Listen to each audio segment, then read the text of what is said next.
मंगलम गौतमो गणि मंगलम कुंद कुंदाद्यो जैन धर्मोस्तु मंगलम सर्वमंगल मांगल्यम सर्वकल्याणकारिकम प्रधानम सर्वधर्माणां जैनम जयतु शासनम कोटिशतं द्वादश्चैव कोट्यो लक्षाण्यशीतस्त्रधिकानि चैव पञ्चाशदष्टोच्च सहस्रसंख्या मेतच्छ्रुतं पंचपदं नमामि अर्हन्तभासयत्थं गणहरदेवेऽहं गन्थयं सम्मं परमा भक्तिजुक्तो सुदृणाणमहो वह्यं शिरसा इच्छामि बन्ते सुदभक्ति काउ सुगो को तुस्सालोच्यो अंगो वंग पहिंडे पाउडे पणियम में शुद्ध पणमाणियों पुब्बगे चूलिया चेव सुत्त तई तुदम कायम स्याणिचकालम अंचेमी पूज्यमी बंदामी नममसामी दुखकौ कम्मकौ बोहिलाओ सुगई गमणम समाहि मरणम जिन गुण संपत्ति हो मज्जम नमोस्तु पूर्वानिक स्वाध्याय बेलयाम पूर्वाचार्य क्रमेण सकल कर्म क्षयार्थम भाव पूजा वंदना स्तव समेतम श्री आचार्य भक्ति कायोत्सर्गम करोम्यम।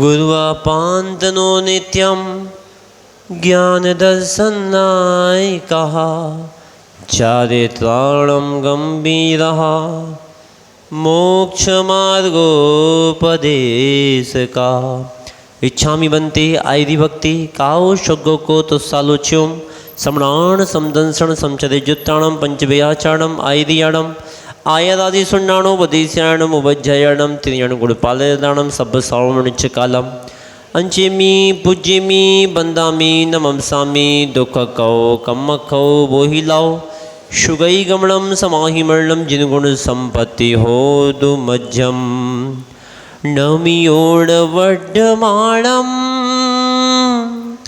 परमपाणम जीर्णम तिशुद्धीण ओच्छामि दयण सादम सायार्णयाण धम्मीणम। अध्यात्म योगी कुंद कुंद स्वामी मुनिराज की, मूल नायक चैतन्य चमत्कारी पारसनाथ भगवान की, संत शिरोमणि आचार्य भगवंत श्री विद्यासागर जी महाराज की, परम पूज्य आचार्य भगवान श्री अभिनंदन सागर जी महाराज की, परम पूज्य आचार्य भगवान श्री विपुल सागर जी महाराज की, मम गुरुदेव परम पूज्य आचार्य भगवान श्री निर्भय सागर जी महाराज की, 3 कम 9 करोड़ मुनि महाराज की।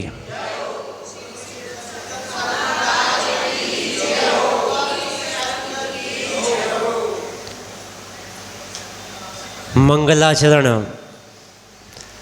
का विस्तार चल रहा है और हमारे पंडित जी कह रहे थे अभी कि अध्यात्म के साथ बीच बीच में लौकिक जानकारियां भी हो जाती हैं। आचार्य कुंद कुंद महाराज ने कहा है उदाहरण देते हुए, दवाई कड़वी होती है, डायरेक्ट आदमी खा नहीं सकता, लेकिन उस पर अगर शुगर कोटेड लगा दिया जाए तो आदमी फटाफट से रख करके उसको खा लेता है, उसको तकलीफ नहीं होती है। तो अध्यात्म की बातें तो कड़वी होती ही हैं, लेकिन बीच बीच में आपको लौकिक बातें इसलिए बता देता हूँ कि जब वो शुगर कोटेड का काम कर जाती है और तुमको बात जल्दी समझ में आ जाती है। हम मंगलाचरण कर रहे हैं और सबके जीवन में मंगल हो। हर व्यक्ति चाहता है कि हमारे जीवन में मंगल हो, हमारा दंगल छूटे, हमारा जंगल छूटे, क्योंकि जीवन शब्द अपने आप में कहता है हम जीवन जी रहे हैं। इस जीवन को अगर हमें मंगल में बनाना है, जंगल से बचाना है, तो मंगल की शरण तो हमको लेना ही पड़ेगी, क्योंकि जीवन शब्द अपने आप में कहता है जी माने हाँ और बन माने जंगल। क्या कहा? जी माने हाँ और बन माने जंगल। एक शब्द तो ये बनता है और दूसरा शब्द जीवन का ये बनता है जी माने हाँ और बन माने अकेला। क्या कहा? मैं अकेला ही हूं, अकेला ही रहता हूं, अकेला ही आया हूं, अकेला ही जाऊंगा, अकेला ही सब कुछ करूंगा।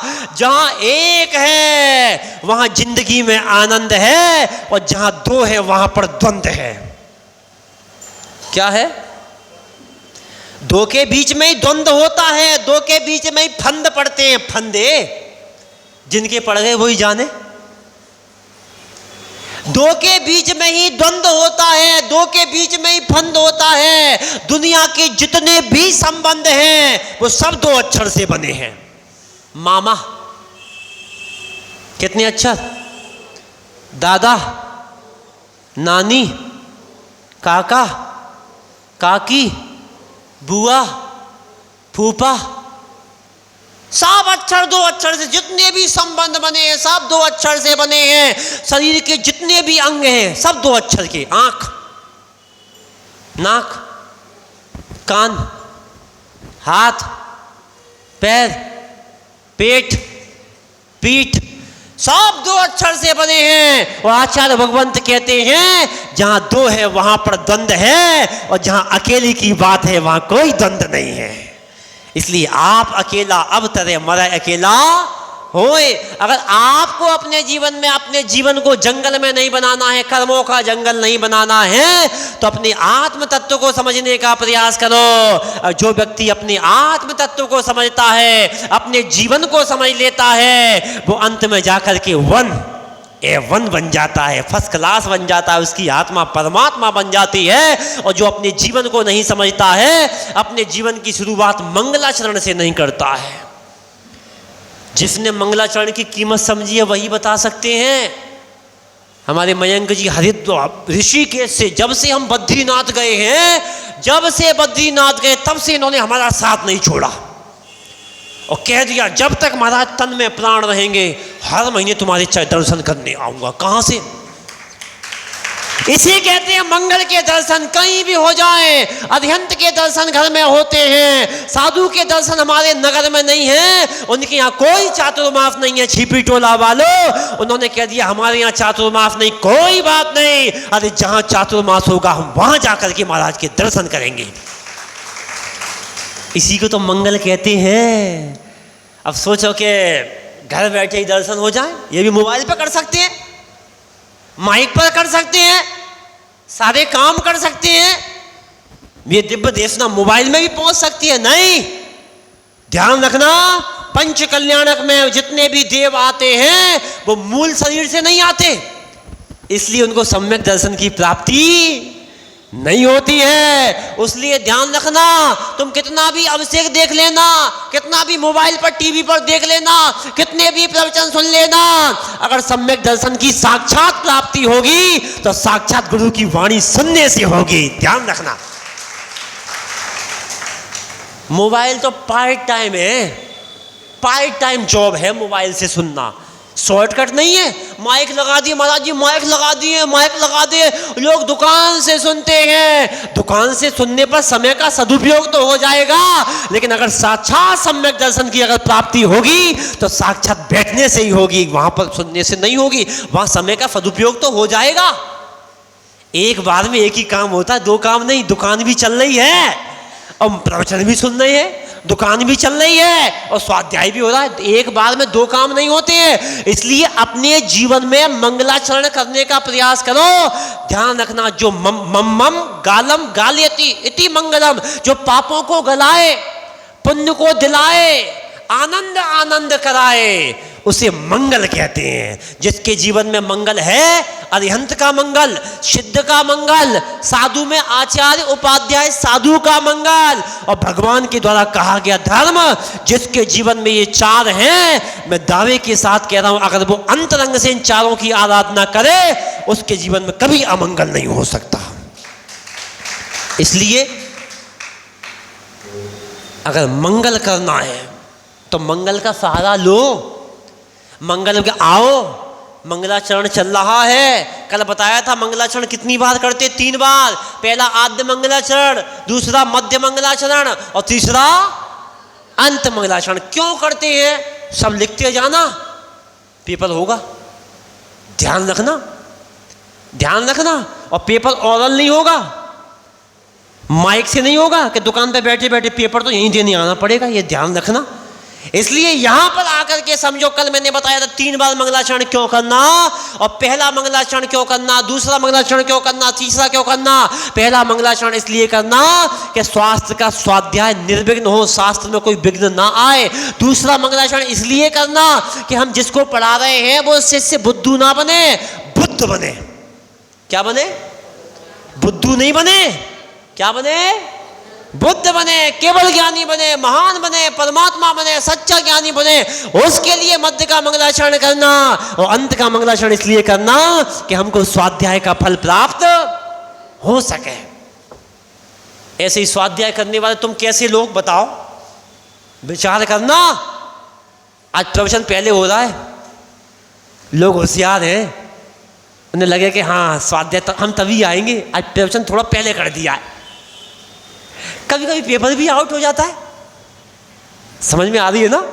तो कहने का मतलब यह है, स्वाध्याय करने वाले लोग 3 प्रकार के, जैसे ट्रेन में यात्रा करने वाले आदमी 3 प्रकार के होते हैं, उसी प्रकार स्वाध्याय करने वाले व्यक्ति भी 3 प्रकार के होते हैं। अब तुम थर्मामीटर लगा करके देखना कि तुम कौन सा स्वाध्याय करने वाले से आप हो। पहला यात्री तो वो होता है जो स्टेशन पर टाइम से पहले, आधा घंटे पहले पहुंचता है, गाड़ी देख लेता है कहां पर आई है, कैसी आई है, किस तरह आई है, और वहां पर जाकर के देख लेता है, और देखने के बाद टाइम के आधा घंटे पहले पहुंच जाता है, गाड़ी कौन सी प्लेटफार्म पर आ रही है, कहां आ रही है, कैसी आ रही है, और जाकर के अपनी सीट सुरक्षित कर लेता है। पहले प्रकार का यात्री तो वो होता है। दूसरे प्रकार का यात्री वो होता है कि मोबाइल पर देख करके बिल्कुल अभी गाड़ी 10 मिनट आने वाली है, अपने बोरी बिस्तरा टांगेगा और गाड़ी के आने के पहले ही पहले जैसे ही गाड़ी का हॉर्न बजा और उस हॉर्न बजने के बाद वो उस समय वहां पर पहुंच गया। दूसरे प्रकार का यात्री वो होता है। और तीसरे प्रकार के यात्री वो होते हैं जब गाड़ी स्टेशन से जाने लगी तो उस गाड़ी चलती गाड़ी पर लटक गए। कितने प्रकार के यात्री हो गए? बस 3 प्रकार के जैसे यात्री होते हैं, उसी प्रकार स्वाध्याय करने वाले भी 3 प्रकार के यात्री होते हैं। मुनि महाराज के स्वाध्याय के पहले आधा घंटे पहले आएंगे, टेबल जमाएंगे, शास्त्र जमाएंगे, अपनी व्यवस्था करेंगे, महाराज को श्रीफल लेकर के आएंगे और निवेदन करेंगे, चलो महाराज प्रवचन का टाइम हो गया, और जाकर के आधा घंटे पहले अपनी व्यवस्था देख करके सारी व्यवस्था हो गई कि नहीं हो गई। पहले प्रकार के स्वाध्याय करने वाले व्यक्ति वो होते हैं जो समय से आकर के अपने समय को सदुपयोग करके, समय पर बैठ करके, समय पर आकर के अपनी जिनवाणी का सारा काम, दुनिया से मतलब नहीं कि वो आएगा तो वही टेबल लगाएगा, वही आएगा तो वही चटाई बिछाएगा, वही आएगा तो वही श्रीफल चढ़ाएगा, उसे किसी से मतलब नहीं है। जो लोग आ गए उनको जाकर के महाराज को श्रीफल चढ़ा के, महाराज प्रवचन का टाइम हो गया, नमोस्तु नमोस्तु नमोस्तु, ऐसा समय के पहले जो पहुंचता है वो पहले प्रकार का स्वाध्याय करने वाला व्यक्ति होता है। दूसरा व्यक्ति वो होता है जैसे ट्रेन का सिग्नल मिलने पर गाड़ी की आवाज आई कि हाँ गाड़ी स्टेशन पर आ गई, यहां से माइक का पहिया वहां पहुंचा, हाँ शिवदत्त सागर महाराज जी बोल रहे हैं, हाँ प्रवचन चालू हो गया, चलो मंगलाचरण चालू हो रहा है। जब तक मंगलाचरण चालू होगा तब तक हम पहुंच जाएंगे, जा करके वहां पर बैठ जाएंगे। और वहां पर महाराज का प्रवचन चालू हुआ, उसके पहले जा करके बैठ गए। वो दूसरे प्रकार के यात्री होते हैं और तीसरे प्रकार के यात्री वो होते हैं जब जिनवाणी स्तुति होती है उसमें आकर के चलती गाड़ी में लटक जाते हैं। जा वाणी के ज्ञान ते सूझे लोका लोग और सो वाणी मस्तक जरे फदा देता हूँ। अब बताओ, जो गाड़ी में लटक रहा है उसका जीवन सुरक्षित है क्या? कब गिर जाए कोई भरोसा नहीं। उसी प्रकार जो अंत में आता है उसने तो फॉर्मेलिटी पूरी करी, समय का सदुपयोग नहीं किया। हे भव्य जीवो, अपनी जिम्मेदारियां समझो, समय से आना समझो। 1 घंटे मांगा है, कोई बाप की प्रॉपर्टी नहीं मांगी तुम्हारी मैंने। 8:30 से 9:30 मांगा है तो 3 से 4 मांगा है और 6:25 से 7:25 मांगा है। अपने लिए नहीं मांगा, तुम्हारे लिए, तुम्हारे बच्चों के लिए, तुम्हारे जीवन के लिए, तुम्हारे आत्म उत्थान के लिए, तुम्हारी आत्मा को परमात्मा बनाने के लिए मांगा है। आओ तो अच्छी बात, नहीं आओ तो अच्छी बात। अपनी दुकान तो बहुत अच्छी चल रही है। लोग पूछेंगे दुकान चल रही है, बोले बहुत बढ़िया चल रही है। मोक्ष मार्ग में क्वालिटी का महत्व होता है, क्वांटिटी का नहीं। तो आपने समझा कि मंगलाचरण हम क्यों करते हैं? कितनी बार करते हैं? 3 बार। अब क्यों करते हैं? तो सबसे पहले हम मंगलाचरण इसलिए करते हैं कि नास्तिकता का परिहार हो, हम सब आस्तिक बने। कौन बने? क्योंकि नास्तिक व्यक्ति कभी मंदिर में नहीं आता, नास्तिक कभी अभिषेक नहीं करता, नास्तिक व्यक्ति कभी कोई जीवन में कोई काम नहीं करता, नास्तिक व्यक्ति कभी जीवन में कुछ नहीं करता। ध्यान रखना, पापी, व्यसनी, नास्तिक, शराबी, इन व्यक्तियों पर तो मंत्र का भी कोई काम नहीं करता है। लोग आगे, महाराज जी हमारा पति मंदिर नहीं आता है तो मेरे पास ला, फिर तुम्हारे पास तो और ना आएगा। अब जिसको महाराज के पास आने की आस्था ही नहीं है वो नास्तिक बन गया है। उस आदमी पर तुम कितना भी इलाज करा लेना, उस व्यक्ति पर कोई मंत्र का काम नहीं करता है। मंत्र बुला लो, तंत्र बुला लो, कोई भी उस पर काम नहीं करेगा जब तक व्यक्ति को आस्था नहीं है। क्योंकि आस्था से ही हमारा सम्यक दर्शन प्रारंभ होता है। जब तक हमको आस्था ही नहीं है तो हम आगे बढ़ने का प्रयास कितना भी करें, हम आगे नहीं बढ़ते। इसलिए मंगलाचरण हम क्यों करना? नास्तिकता का परिहार हो, हमारे अंदर आस्था का भाव आए, हमारे अंदर समर्पण का भाव आए, हमारे अंदर आनंद का भाव आए, हमारे अंदर करुणा का भाव आए, हमारे अंदर जीवन में वात्सल्य का भाव आए, साधर्मी के प्रति वात्सल्य का भाव आए। नास्तिक नहीं बने, आस्तिक बने। फिर दूसरा, स्वाध्याय करने से क्या फायदा होगा? स्वाध्याय करने से शिष्टाचार का पालन होगा। क्या होगा? शिष्टाचार का पालन होगा। शिष्टाचार क्या कहलाता है? क्या कहलाता है? शिष्ट माने अच्छा और आचरण माने क्रिया, अच्छी क्रिया, अच्छी विवेकवान क्रिया, श्रद्धावान क्रिया, विवेकवान क्रिया। अब यहां महाराज का प्रवचन चल रहा है, भाई साहब बीच में आ गए, उदक चंदन तंदुल पुष्पकई। अभी इनके अंदर अभी शिष्ट आचरण नहीं है। यहां महाराज जी का प्रवचन चल रहा है, वहां पर क्या कहते हैं? वो पूजा कर रहे हैं, जय जय नाथ परम गुरु होय। ये शिष्ट आचरण नहीं है। आकर के व्यवस्थित बैठना, यहां आकर के व्यवस्थित महाराज के प्रवचन के पहले आकर के बैठना। महाराज जी का प्रवचन चल रहा है, वो बीच में चले आ रहे हैं, नमोस्तु महाराज, नमोस्तु महाराज। अब तेरी सुनू कि इनकी सुनू? ये शिष्ट आचरण नहीं है। शिष्ट आचरण वो कहलाता है कि मौन पूर्वक बैठना, शांति पूर्वक बैठना। शिष्ट आचरण वो कहलाता है जो ध्यान रखना, सुनता ज्यादा है और बोलता कम है। क्यों? कान कितने, आंख कितनी, हाथ कितने, पैर कितने और मुंह? अरे बड़ी समस्या हो गई। ये तो दुनिया की सब चीज 2-2 बनाई, हाथ भी 2, पैर भी 2, आंख भी 2, कान भी 2 और पैर 2 और मुंह। अरे एक ही से परेशान है, दो मिलते तो क्या होता। ये शिक्षा देती है, ये कहती है जो भी चीज हमको कुदरत से मिली है वो हमें शिक्षा देती है कि हमको हाथ दो मिले हैं, मुंह एक मिला है, जितना खाओ उससे दुगनी मेहनत करो। तो हाथ कितने मिले, लेकिन हम क्या, हमारे साथ हो क्या रहा है, उल्टा हो रहा है। हम खा रहे दुगना है और क्या कर रहे, बोलो, जितना खाओ उससे दुगनी मेहनत करो, लेकिन उल्टा हो रहा है। खा रहे हैं हम टनोटन और मेहनत कर नहीं रहे हैं। डायबिटीज, कोलेस्ट्रॉल, बीपी, सारे रोग आ रहे हैं, सब बीमारियां आ रही है। दुनिया की जितनी बीमारियां जैन समाज के अंदर आ रही हैं उतनी कोई समाज के अंदर नहीं आ रही। सबसे क्यों? क्योंकि जैन समाज विषय भोगी और सुविधा भोगी समाज बन गई है। इसलिए अपने जीवन में क्या करो, जितना खाओ उससे दुगनी मेहनत करो। खून पसीने की मिलेगी तो खाएंगे, वरना यारो हम भूखे ही सो जाएंगे। पढ़ते नहीं पढ़ते, सुना पहले गाना, मैंने तो सुना, मेरी कोई उम्र नहीं। खून पसीने की मिलेगी तो खाएंगे, वरना यारो हम भूखे ही सो जाएंगे।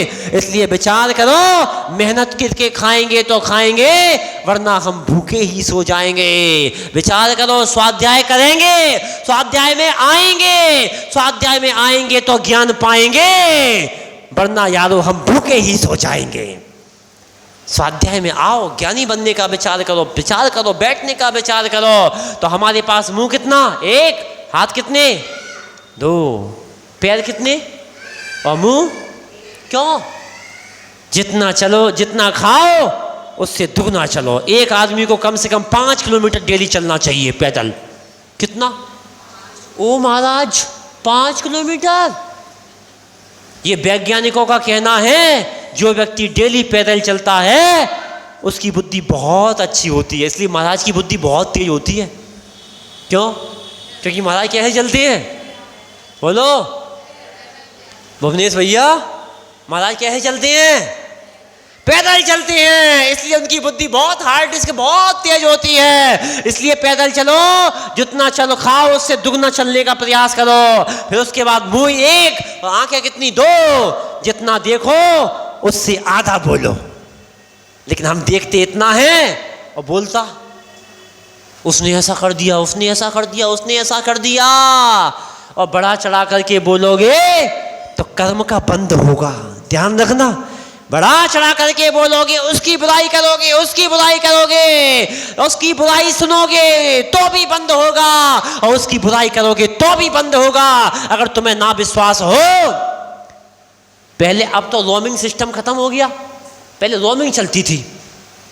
अगर मोबाइल, इस देश का, इस प्रांत का मोबाइल दूसरे प्रांत में जाओगे तो करने पे भी पैसा लगता था और सुनने में भी पैसा लगता था ना, होता था ना ऐसा। अब तो खत्म हो गया, सब हो गया ना खत्म। लेकिन ओल्ड इज गोल्ड, पुराना ही रहेगा, नया कितना भी आ जाए पुराना ही रहेगा। तो ध्यान रखना, जैसे सुनने में पहले रोमिंग, सुनने में भी पैसा कटता था और बात करने में भी पैसा कटता था। आचार्य कुंद स्वामी मुनिराज कहते हैं, जो निंदा सुनता है उसके भी कर्म बनते हैं, और जो निंदा करता है उसके भी कर्म बनते हैं।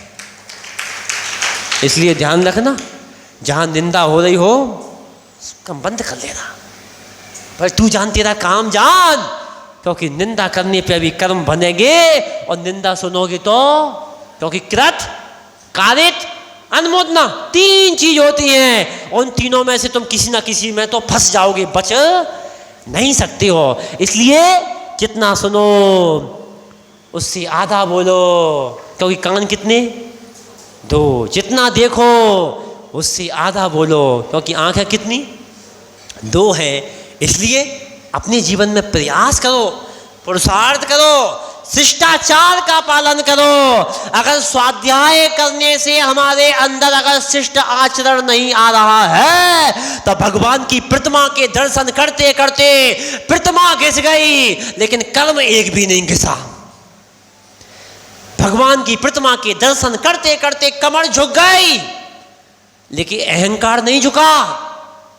क्या समझा? मूछ का ताब अभी भी है। ओए मेरे बिना पीछे घुस मत जाना। भगवान की प्रतिमा के दर्शन करते करते करते करते प्रतिमा के दर्शन करते करते प्रतिमा का अभिषेक करते करते छन्ना फट गया, लेकिन संसार के विषय भोगों से तुम्हारा मन नहीं फटा। भगवान की प्रतिमा के दर्शन करते करते प्रतिमा को घिसते घिसते प्रतिमा घिस गई, लेकिन कर्म एक भी नहीं घिसा। तो बताओ दर्शन करने का क्या मतलब है? अभिषेक करने का क्या मतलब है? स्वाध्याय करने का क्या मतलब है? इसलिए अपने जीवन में स्वाध्याय करो और जिनवाणी माँ से कहो, हे जिनवाणी माँ, जो आपने इसमें भगवान की वाणी को लिखा है वो भगवान की वाणी मेरे जीवन में भी आए और मैं भी आप जैसा बन करके और मैं भी अपने आत्म तत्व को, संसार को छोड़कर आत्मिक सुख को प्राप्त कर सकूं। संसार के सुख को तो बहुत प्राप्त कर लिया, दो प्रकार का सुख, एक सांसारिक सुख और एक आत्मिक सुख। कितने प्रकार का? संसार का सुख तो यही मिलेगा। और जब यहाँ त्याग तपस्या करोगे, अपनी आवश्यकों का पालन करोगे, अपनी क्रियाओं का पालन करोगे, तो आत्मिक सुख मिलेगा। आत्मिक सुख वो कहलाता है जो एक बार प्राप्त हो जाए, द्वारा कभी दुख ना आए, वो आत्मिक सुख कहलाता है। और वो आत्मिक सुख यहाँ नहीं मिलता, संसार में नहीं मिलता। वो आत्मिक सुख जब हमारी आत्मा सिद्ध शिला पर पहुँच जाती है, संसार को छोड़ देती है, तब हमें वो सुख प्राप्त होता है। आप सबको वो सुख प्राप्त हो, आप सबकी आत्मा का कल्याण हो, आप सब जीवन का कल्याण हो। आज कलश की स्थापना है, इसलिए आपको 10-15 मिनट पहले छोड़ रहा हूँ, क्योंकि वो कलश स्थापना है। अगर मुहूर्त निकल जाएगा तो फिर दिक्कत जाएगी। इसलिए आप सब लोगों से मैं यही कहना चाहूँगा कि मंगलाचरण करो, नास्तिकता का परिहार हो, शिष्टाचार का पालन हो, पुण्य की प्राप्ति हो और पाप का परिहार हो। इसलिए हम मंगलाचरण करते हैं। आप सबके जीवन में मंगलाचरण आए, आप सब भी अपने जीवन में अच्छे काम करें। इन्हीं मंगल भावनाओं के साथ बोलिए आचार्य भगवान श्री निर्भय सागर जी महाराज की